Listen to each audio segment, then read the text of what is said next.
मेरा एक सवाल है जो कि मैंने अपने दोस्त से किया था। उस जगह अपने आप को रख कर जवाब देना। अगर मैं आपसे कहूँ दूसरे से बात दोस्ती करनी है तो मुझसे मत करो, तो उसके लिए मुझे छोड़ दोगे ना? पहले मैं अपना जवाब दे देती हूँ। हमारा जिसके साथ ज़्यादा संबंध है हम तो उसको चुनेंगे, या फिर दोनों में से किसी को मत चुनो। दोनों में से चुनना इतना मुश्किल नहीं। जो तुम्हें ज़्यादा पसंद है उसको चुन लो, जो सही राह दे निस्वार्थ रूप से, उन्हें ही चुनना चाहिए। ऐसे तो पसंद हर कोई आ जाएगा, आपको फिर क्या होगा? और वो हमें कहता है कि मैं नहीं छोड़ रहा आपको, आप मुझे छोड़ रहे हो, जबकि उसने ही दूसरों के लिए हमें त्याग दिया। और कुछ लोग सबको सुधारने में क्यों लगे हैं, सबका ठेका लेने में लगे हैं। और वोटिंग करके लोगों से पूछते हो कि क्या एक इंसान के लिए काफ़ी सारे लोगों को छोड़ें कि नहीं छोड़ें, या उनको उनके हाल पे छोड़ दें।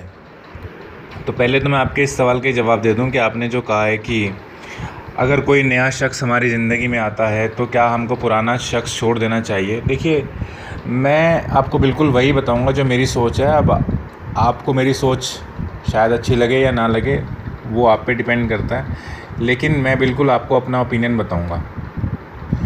पहली बात तो ये है कि सपोज़ मैं ये कहूँ कि कोई मेरा फ्रेंड है और मैं उसको बोलूँ कि यार तुमको किसी नए दोस्त से दोस्ती नहीं करनी, या सपोज़ नॉर्मल रिलेशनशिप है, तो मैं किस अधिकार से बोल सकता हूँ उसको? अगर दोस्ती तो है, हम क्या किसी की लाइफ को कंट्रोल कर सकते हैं? क्या हमें करना चाहिए? क्या कोई तुम्हारे से आके कह दे, क्या आपसे कोई कहे कि देखो तुमने नया दोस्त बनाया है, मुझे वो पसंद नहीं है, आप नए व्यक्ति से दोस्ती मत करो। तो अगर बात सिर्फ दोस्ती तक की है तो हम किसी दोस्त को नहीं कह सकते कि तुम किसी दूसरे दोस्त से बात मत करो। और अगर हमें ये बात कहनी है तो फिर हमें एक्सप्लेन करना पड़ेगा कि हम ऐसा क्यों कह रहे हैं। हो सकता है कि दूसरा जो व्यक्ति है, सपोज़ आप हो, आप मेरी फ्रेंड हो, आपने कोई दूसरा दोस्त बना लिया, तो मैं आपको दूसरे दोस्त से दोस्ती करने से क्यों रोकूंगा? मैं तो तभी रोकूंगा ना अगर मुझे लगता है कि वो आदमी ख़तरनाक है, वो आपका कुछ बुरा कर सकता है। तो अगर मैं ये सब चीज़ें बातें कहता हूँ तो मेरे पास कुछ सबूत होंगे, कुछ प्रूफ होंगे, जिससे मैं ये साबित कर सकता हूँ कि जो नया दोस्त है वो आपका दोस्त नहीं है, वो आपका नुकसान करके जाएगा, क्योंकि वो क्रिमिनल है या उसकी क्रिमिनल मेंटालिटी है। तो यही सब चीज़ें अगर मैं साबित कर सकता हूँ तब तो मुझे अधिकार है ये कहने का कि आप दूसरे नए दोस्त से बात ना करो। लेकिन अगर मैं सिर्फ इसलिए कह रहा हूँ क्योंकि आप मुझे अब टाइम नहीं देते हो, तो ये मुझे तो नहीं लगता कि इस तरीके से हमें किसी को कहने का अधिकार है, क्योंकि सबकी अपनी ज़िंदगी और हम किसी को कंट्रोल नहीं कर सकते। और दोस्ती क्या होती है, क्या कीमत है दोस्ती की? दोस्ती को आप क्यों इतना इंपॉर्टेंट समझते हो? प्रैक्टिकली देखो, लोग अपने फैमिली को कुछ नहीं समझते। जो पेरेंट्स होते हैं जिन्होंने बच्चों के लिए इतना कुछ किया होता है, वो बच्चे उन पेरेंट्स को वृद्धाश्रम में जाके छोड़ आते हैं। तो दोस्ती की क्या आप कीमत लगाते हो? एक बात तो ये होगी। दूसरी बात, मुझे नहीं लगता कि ये दोस्ती का रिलेशनशिप है। ये वही रिलेशनशिप है, उस आदमी की ही बात करते हो आप जिसको आप बॉयफ्रेंड समझते हो, लेकिन वो आपको गर्लफ्रेंड नहीं समझता है या वो दिखाता है। तो अगर आप इस वजह से इनसिक्योर होते हो कि सपोज़ दो लोग रिलेशनशिप में है, बॉयफ्रेंड गर्लफ्रेंड है, तो उस लिहाज से तो आपका इनसिक्योर होना बनता है और आप कह सकते हो। दोस्त के नाते तो नहीं बनता आपका, ना बोल सकते ना कह सकते, और बोलते हो तो वो नाजायज़ है, गलत है। लेकिन प्रेमिका के तौर पे, गर्लफ्रेंड के तौर पे अगर वो रिलेशनशिप में है और कमिटेड है अपने रिलेशनशिप को लेके कि शादी करेगा, और आप उसको बोलते हो कि ये जो नई लड़की है आप इससे दोस्ती मत करो, मुझे कुछ सही नहीं लगता, मुझे इनसिक्योरिटी फीलिंग आती है, तो फिर एज ए बॉयफ्रेंड उसको ये नए लड़की के साथ दोस्ती नहीं करनी चाहिए। लेकिन बात वही आ जाती है कि बॉयफ्रेंड गर्लफ्रेंड की भी क्या वैल्यू है। ये भी तो रिश्ते लोग टाइम पास के लिए बनाते हैं। अगर जेन्युइन होता ना तो वो नई लड़की से रिश्ता नहीं बनाता, दोस्ती नहीं करता। वो अपनी गर्लफ्रेंड की इमोशनल इनसिक्योरिटीज़ को समझता और वो अपनी गर्लफ्रेंड की बात को इम्पोर्टेंस देता है। ये तो वही सेम बात है, अगर आप किसी लड़के के साथ दोस्ती कर लो, लड़का खूबसूरत है, तो इस आदमी को इनसिक्योरिटी होगी तो ये यही कहेगा ना उस लड़के से दोस्ती मत कर। तो अगर वाकई में आप इसको प्यार करते हो और आप इसको धोखा नहीं देना चाहते तो आप उस लड़के को छोड़ दोगे। आप बोलोगे कि देखो यार, मुझे तुम्हारे साथ दोस्ती नहीं करनी, मेरा जो बॉयफ्रेंड है इनसिक्योर फील करता है। तो सिंपल सी बात तो यही सेंस बनती है। दोस्त के नाते हम कह नहीं सकते, लेकिन रिलेशनशिप में है तो हम ये कह सकते हैं।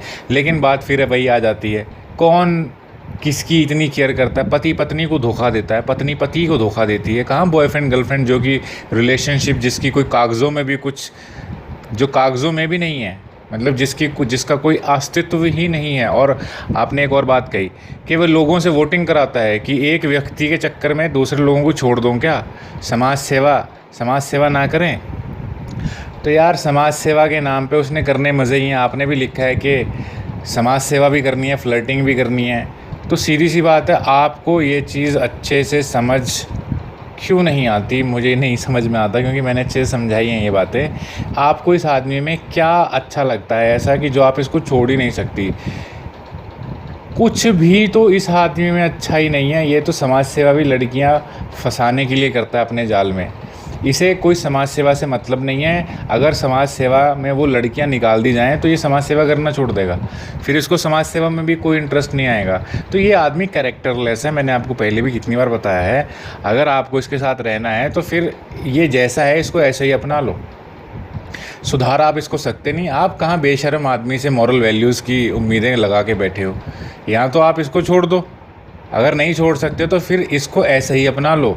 बहुत सी औरतें मैं जानता हूँ जो कि इतनी ज़्यादा, जिनमें अटैचमेंट इश्यूज़ होते हैं कि वो अगर किसी के साथ इमोशनली अटैच हो जाएं तो उनमें सेल्फ़ रिस्पेक्ट के इश्यूज़ भी होते हैं, काफ़ी सारे इमोशनल इश्यूज़ भी होते हैं, जिसकी वजह से वो कहीं और जाती ही नहीं है। तो वो उस आदमी को उसके जितनी भी गंदगी होती है या गंदे उसके सोच है, तरीका है, व्यवहार है, कर्म है, एक्शंस हैं, उन सभी के साथ उसको अपना लेती है। कि आदमी किसी दूसरी औरतों के साथ रिलेशनशिप बना रहा है, जो मर्ज़ी कर रहा है, चाहे अपराध ही कर रहा है, अपराध में भी उसका साथ देती है। मतलब पता नहीं, वो सोचने समझने की जैसे क्षमता ही छोड़ देती हैं। तो इतना कमज़ोर नहीं होना चाहिए कि वो इंसान आपकी ज़िंदगी बर्बाद कर रहा है और आपके सामने कर रहा है और आप उसको बर्बाद करने दे रहे हो। आप उसको बर्बाद करने दे रहे हो, ये तो गलत है। आप खुद से आपको सवाल करना चाहिए, बजाय कि आपको उससे सवाल करने की कि आप उसको छोड़ क्यों नहीं पा रहे हो।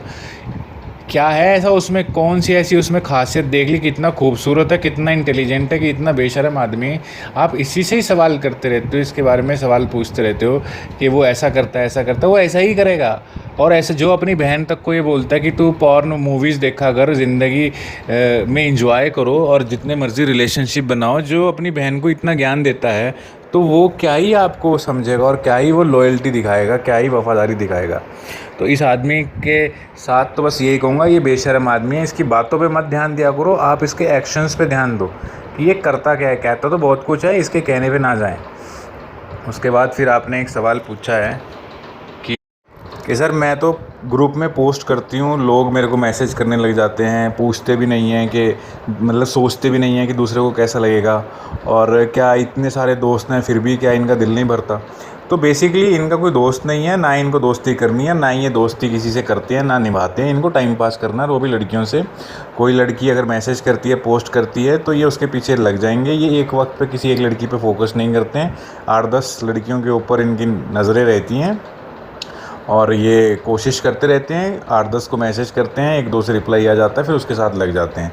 इन्हें कोई मतलब नहीं है आप इसको रिप्लाई दें ना दें, डजेंट मैटर, क्योंकि ये सिर्फ एक टाइम पे एक पे फोकस नहीं करते। इनके मल्टीपल फोकस है। इनकी ज़िंदगी में कोई ऑब्जेक्टिव नहीं होता, कोई उद्देश्य नहीं होता। इनका उद्देश्य सिर्फ टाइम पास करना होता है, और ये बस टाइम पास करते करते अपनी ज़िंदगी को पूरी तरीके से बर्बाद कर देते हैं।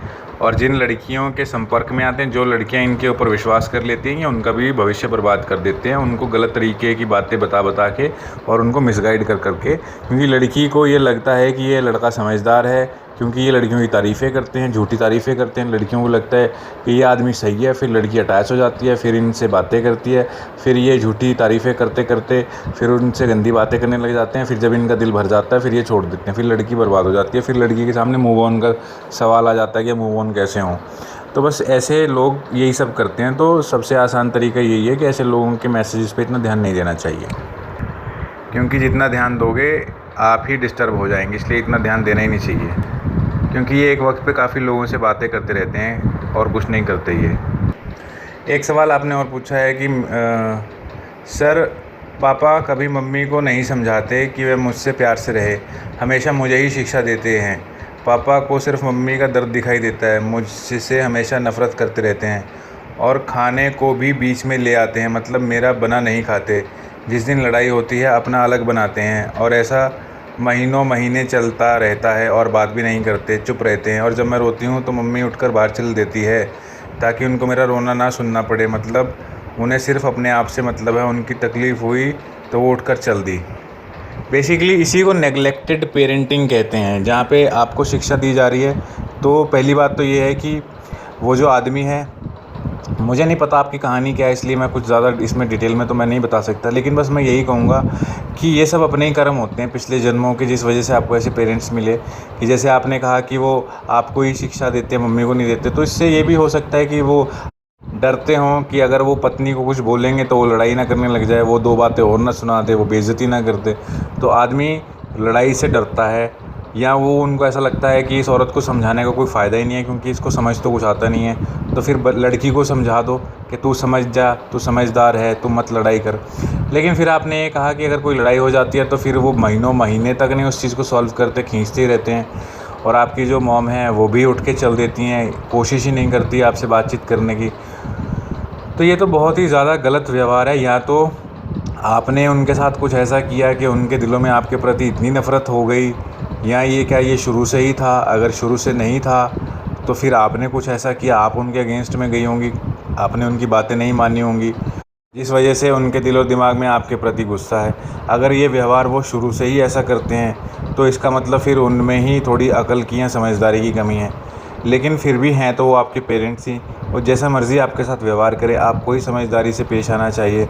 और जब आपको समझ में आ गया कि ये तो बिल्कुल भी केयर नहीं करते हैं, तो आपको रोने की बजाय चीज़ों को समझना चाहिए कि रो क्यों रहे हो, रोने से क्या सॉल्व होगा।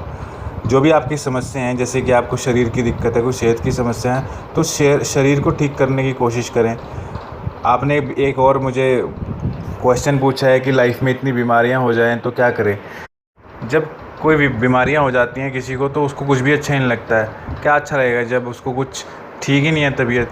तो कुल मिला के बात यही है कि फैमिली का जो बिहेवियर है वो बहुत ही नेगेटिव है, लेकिन कहीं ना कहीं हो सकता है हमारे में भी कोई कमी हो, क्योंकि मैं आपको पर्सनली नहीं जानता हूँ। तो मैं ऐसे नहीं कह सकता कि सारी गलती आपके पेरेंट्स की हैं, सारी गलती आपके बॉयफ्रेंड की है, सारी गलती सबकी दूसरों की है, क्योंकि हमारे में भी कमियाँ होती हैं, हमारे में भी गलतियाँ होती हैं। खैर तुम्हारा बॉयफ्रेंड तो खैर बिल्कुल ही बेकार आदमी है जिस तरीके की वो बातें करता है, लेकिन पेरेंट्स के बारे में मैं नहीं बोल सकता कि वो ऐसा क्यों करते हैं, क्योंकि डेफिनेटली जब आप उनकी साइड की स्टोरी सुनते हो तो दूसरे लोग फिर अपनी स्टोरी सुनाते हैं। वो कहते हैं कि इसने कभी हमारी बात नहीं सुनी, ये हमारी बात मानती नहीं है, ये हमारी इज़्ज़त नहीं करती है, बहुत सारी बातें हो जाती हैं।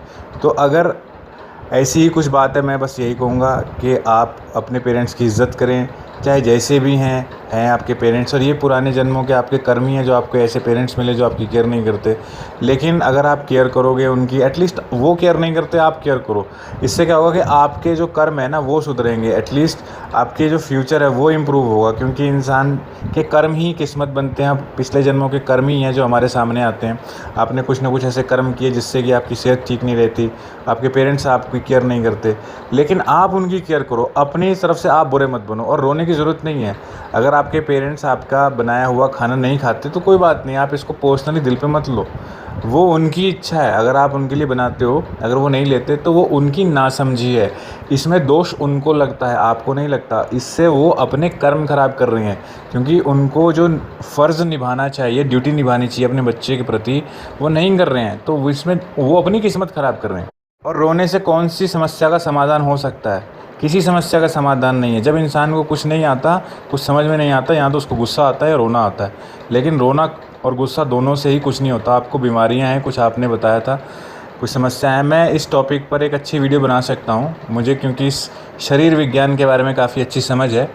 क्योंकि जितनी भी बीमारियाँ होती हैं, अगर वो जेनेटिक नहीं है, जैसे जो कुछ बीमारियाँ होती हैं जो पैदाइशी इंसान पैदा होने के बाद, होने के वक्त से ही जो बीमारियाँ होती हैं, उनको तो ठीक करना मुश्किल है। लेकिन जो बीमारियाँ आपको पैदा होने के बाद आप नॉर्मल रहे, उसके बाद आपको कुछ बीमारियाँ हुई, उनका इलाज बहुत आसानी से बिना दवाई के किया जा सकता है।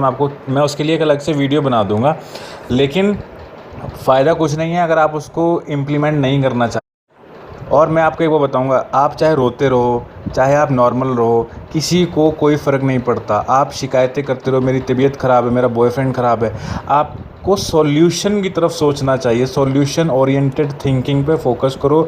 लोग तो ऐसे ही रहते हैं, अपने ऊपर काम करो, अपने को इम्प्रूव करो, सेहत अच्छी हो जाएगी, आपका दिमाग, आपके जज्बात, आपके इमोशंस स्ट्रांग हो जाएंगे। तो आप अपने आप ही ऐसे व्यक्ति को जो आपकी इज़्ज़त नहीं करता उसको छोड़ दोगे।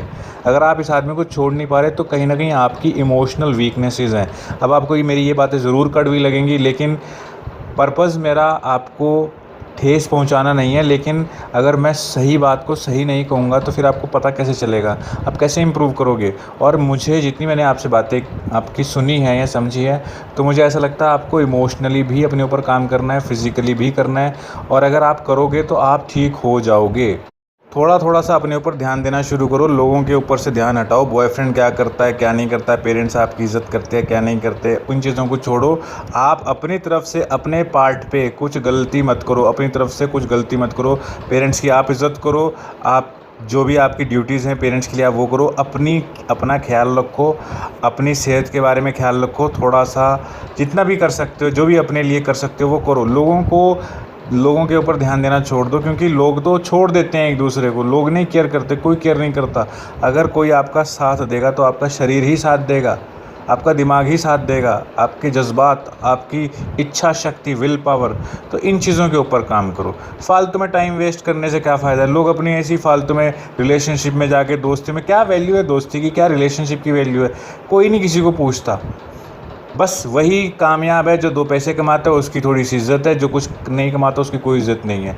यारी दोस्ती भी लोग यही देख के करते हैं कि अच्छा अच्छी कमाई है तो अच्छी उसकी इज़्ज़त करने का दिखावा कर देंगे, और नहीं है तो चलो छोड़ो, पैसा ख़त्म, दोस्ती ख़त्म, मतलब ख़त्म, दोस्ती ख़त्म।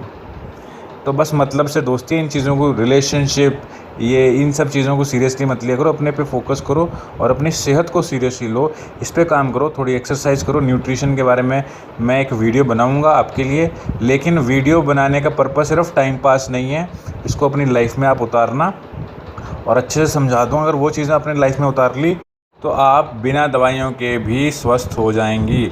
लेकिन आपको अनुशासन के साथ, डिसिप्लिन के साथ वो बातें अपनी ज़िंदगी में उतारनी पड़ेंगी। और मुझे कोई दिक्कत नहीं है आपके सवालों से, जितने सवाल हो उतने आप पूछा करें, कोई दिक्कत नहीं है। लेकिन जो मैं जवाब देता हूँ उनके बारे में सोच विचार भी करें, तभी आपको समझ में आएगा। क्योंकि ऐसे बातें करते रहो, एक्सप्लेन करते रहो, ये सब बातें हैं, इनका कोई फ़ायदा नहीं है। इन सब बातों का कोई फ़ायदा नहीं है अगर सिर्फ ये टाइम पास के लिए सुनी जाती हैं। मैं जो बात कहता हूँ, मैं जेन्युइनली प्रैक्टिकल बात कहता हूँ, ताकि दूसरे के कुछ काम आ सके। टाइम पास करना मेरा उद्देश्य नहीं है, इसलिए बातों को सुनें और समझें और उनको कोशिश करें लाइफ में इम्प्लीमेंट करने की। Thank you. और समझें और